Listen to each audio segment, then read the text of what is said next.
The Israeli government may have won a first victory on Monday when the bill passed the Knesset, but protesters are as determined as ever to stop the controversial reforms.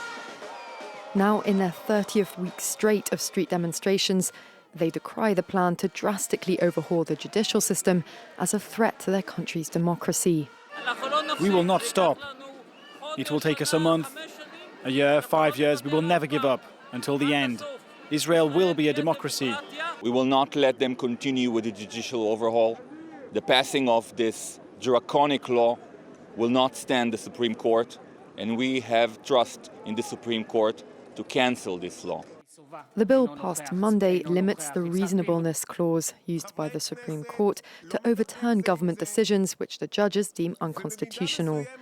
It's the first major component of the reform package to become law.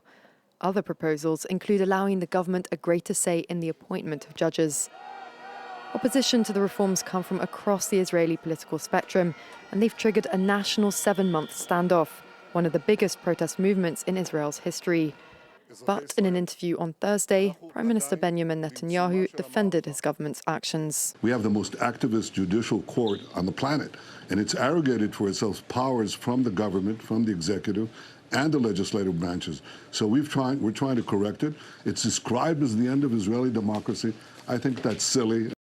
Critics accuse Netanyahu, who's on trial for corruption on charges he denies, of trying to use the reforms to crush possible judgments against him, accusations he rejects.